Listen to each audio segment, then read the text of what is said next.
전해드린 대로 에어부산 항공기 화재 원인을 밝히기 위한 현장 감식 일정이 곧 정해질 것으로 보입니다. 관련 내용 안영태 극동대 항공운항학과 교수와 함께 자세히 짚어보겠습니다. 안녕하세요. 네, 교수님, 현재 항공기 양쪽 날개에 남아있는 항공유 때문에 현장 감식이 조금 미뤄진다고 하는데 이 항공유를 빼내는 작업이 왜 어려운 겁니까?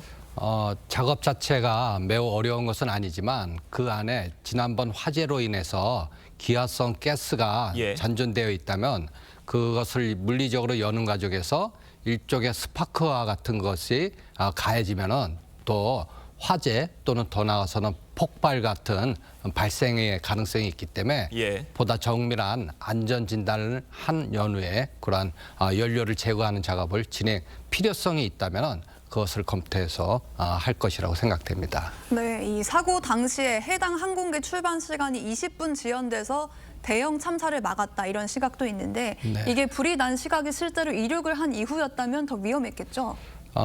가능성은 충분히 더 그 초기 이륙 단계는 항공기의 모든 위치와 고도와 또 속도 등의 또 항로 등의 변경도 일어나기 때문에 더 지상보다는 복잡한 상황이기 때문에 그러한 가능성 그런 측면에서는 있다고 볼 수 있습니다. 네. 현재 지금 화재 원인에 대해서 여러 가지 가능성들이 제기되고 있는데 일각에서는요, 지금 기내 선반 속에 있던 보조 배터리에서 화재가 시작됐을 거다 이런 가능성이 제기되고 있는데 이 보조 배터리로 인한 항공기 화재 사고 자주 있는 일입니까? 매우 빈번한 사고는 절대 아니겠지만 어떠한 원인보다도 가능성이 더 다소 발생될 수 있는 사고 원인은 맞다고 볼 수 있습니다.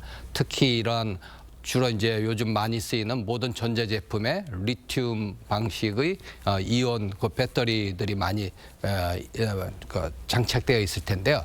그것의 어떤 그 과부하 또는 과방전 또는 물리적 충격 등으로 인해서 또는 승객이 급하게 자기의 랩탑 같은 것을 심하게 떨어뜨렸다가 가방에 빨리 챙겨갖고 들어온 상태에서 그 오버헤드 배게지 빈에 이제 방치했으면 그게 서서히 열이 가해져서 이제 그것으로 인해서 또 화재가 발생될 가능성은 다방면에서 본다면 있다고 볼 수 있겠습니다. 네, 근데 이제 보조 배터리로 이런 것들이 뭐 흔한 물건이잖아요. 근데 이런 것 때문에 기내에서 위험한 상황이 계속 이렇게 벌어지고 있다면 반입 규정을 좀 강화해야 되는 거 아닌가 이런 생각이 드는데 이 들고 타시는 승객분들이 좀 어떻게 관리를 하셔야 될까요? 어떠한 방책이 가장 좋은 해결책이다라는 것은 물론 쉽지 않지만 지금 이제 다소 이제 급한 그 판단에서 본다면은 개인 휴대로 개인별로 그것을 관리하는 것이 가장 바람직스럽고 또는 오버헤드 그 배게지 빈에 놨을 경우에 승무원이 매우 빈번하게 할 수는 없지만 최초에 이륙 직전에 문을 닫기 직전에 우리가 이제 휴대용 열 화상 탐지기가 있습니다. 그것을 한번 스캐닝을 하면서 특별히 열이 많이 나는 가방이나 아니면 부위가 있는지를 검사해 보는 것도 한 방법이 되지 않을까 조심스럽게 생각해 봅니다. 네, 교수님, 저희가 배터리 관련해서 질문 하나 이어서 드려보면 지금 배터리로 인해서 항공기가 절반 가까이 불에 탔는데 이 배터리에서 발생한 불이 처음부터 크지는 않았을 걸로 추정이 되는데 이렇게 화재가 커진 이유는 뭐라고 보세요? 진짜 조심스러운 물론 이제 우리나라 이제 항공철도 사고조사위원회에서 철저하게 잘 분석이 되시겠지만 이러한 초기 진압의 어떤 문제 등으로 인해서 이렇게 전소가 항공기 위쪽 부분이 전소가 될 정도로 큰 화재가 발생된 것은 되게 의아스럽습니다. 그 전에 유사한 사례에 보면 초기 진압이 돼서 바로 화재가 이제 멈춘 사례도 몇 건 있었거든요. 물론 지금 화재 원인을 규명해 나가고 있기 때문에 어떤 원인으로 밝혀질지는 저희가 지켜봐야 될 문제인 것 같고요. 다행히 인명 피해는 없었습니다만 일부 탑승객들 사이에서는 에어부산 승무원들의 대처가 미흡했다 이런 지적도 나오고 있는데 당시 승무원들의 대처는 어떻게 평가하세요? 그 당시 이제 에어부산의 운항 승무원, 객실 승무원 들의 어떤 대처가 어떤 식으로 이루어지는지는 철저한 조사가 이루어져야 되겠지만 제가 이제 감히 조심스럽게 판단을 내린다면 모든 승무원들은 이러한 비상사태를 대비해서 특히 객실 승무원들은 항공기 탑승한 승객들의 안전을 위해서 있는 분들입니다. 그렇기 예. 때문에 그분들은 철저하게 사전에 교육 훈련을 받으신 분들이기 때문에 이러한 상황이 발생됐을 경우에는 매우 절차를 훌륭하게 수행했다고 믿어 의심치 않습니다.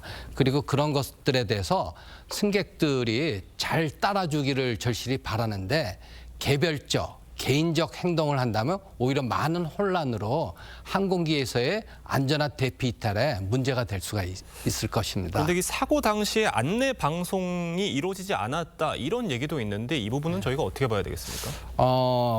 저는 그렇게 보지는 않습니다. 그런 어떤 피해라는 방송을 통해서 나오지 않았을 수도 있겠지만 예. 그 전에 승무원들이 소리를 저희가 말하는 샤우팅을 한다 그러면서 뭐 어느 쪽으로 뭐 또는 빨리 아니면 뭐 지시를 기다려 주십시오라는 식으로 되게 큰 목소리로 승객들을 제압하고 통제하는 그런 절차는 분명히 있었을 것입니다. 예.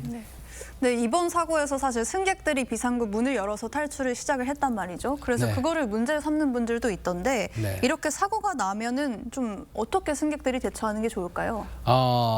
다시 한번 강조드리지만 특히 객실 쪽에 있는 승무원들의 지시를 철저히 따라주는 것이 가장 최선의 방책입니다. 네. 그래서 승객들의 입장에서는 매우 위험한 상황을 인지하시고 또 급하게 대피해야 되는 그러한 절박함도 반드시 발생이 되겠지만 네. 그 이전에 승무원들의 지시를 따라서 특히 엔진이 아직 가동이 되고 있는 상태에서 그쪽으로의 탈출은 작동되는 엔진에 본인의 되게 위험에 노출될 수가 있습니다. 네. 그리고 어느 쪽에 화재가 발생됐는지 승무원들이 판단한 다음에 오른쪽이냐 왼쪽이냐 식으로 판단을 해서 한쪽 비상구를 통해서 탈출을 지시할 수도 있거든요. 그렇기 때문에 모든 종합적인 사항은 운항 승무원과 객실 승무원의 협동하에 지시를 저희 승객들이 잘 따라주시는 것이 가장 최선의 방책이라고 봅니다. 예, 지금 저희가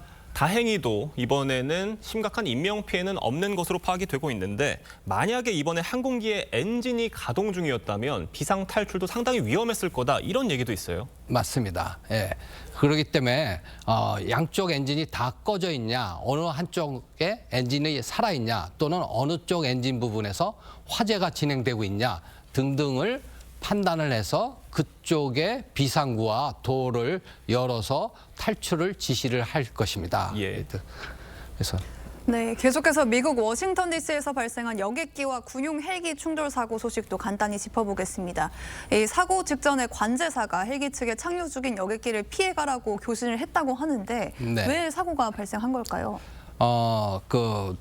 로널드 레이건 공항은 매우 복잡한 공항입니다. 네. 그리고 아시는 바와 같이 백악관과 국회의사당 그리고 또 펜타곤이 바로 인접된 매우 주요한 공항으로서 월간 또는 연간 비행 트래픽이 엄청나게 많이 이루어지는 복잡한 공항인데 거기에 군사용 목적의 헬리콥터의 운항은 빈번하게 이루어지고 그 포로맥 강 쪽으로는 항로가 설정이 되어 있습니다. 거기 명칭으로는 위쪽으로는 항로 1, 또 밑쪽으로는 항로 4번이라는 예. 헬리콥터의 루트가 있는데 거기에 제시된 고도가 있습니다.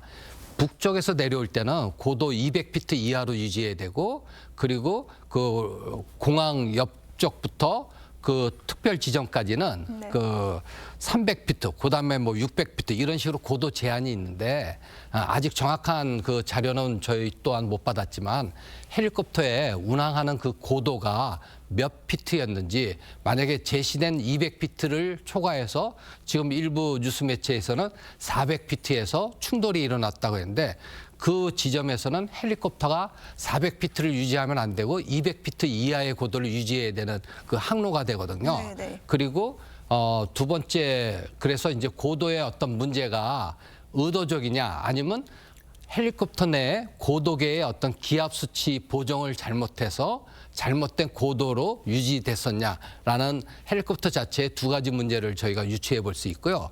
또 하나는 그 아메리칸 헤어의 그 자회사인 그 PSA 항공사의 CRJ 700이라는 기종이 급작스런 활주로 변경으로 인해서 빠른 착륙, 특히 변경된 활주로는 기존의 목적한 활주로보다 약 고도상으로는 길이상으로는 600m, 1965피트나 짧은 활주로이기 때문에 네. 좀 더 빠른 착륙을 위해서 고도를 다소 만약에 무리하게 낮췄다면은 또 그 헬리콥터와 그 항공기간의 수직적 분리는 매우 위험한 상황에 초래될 수 있었겠죠.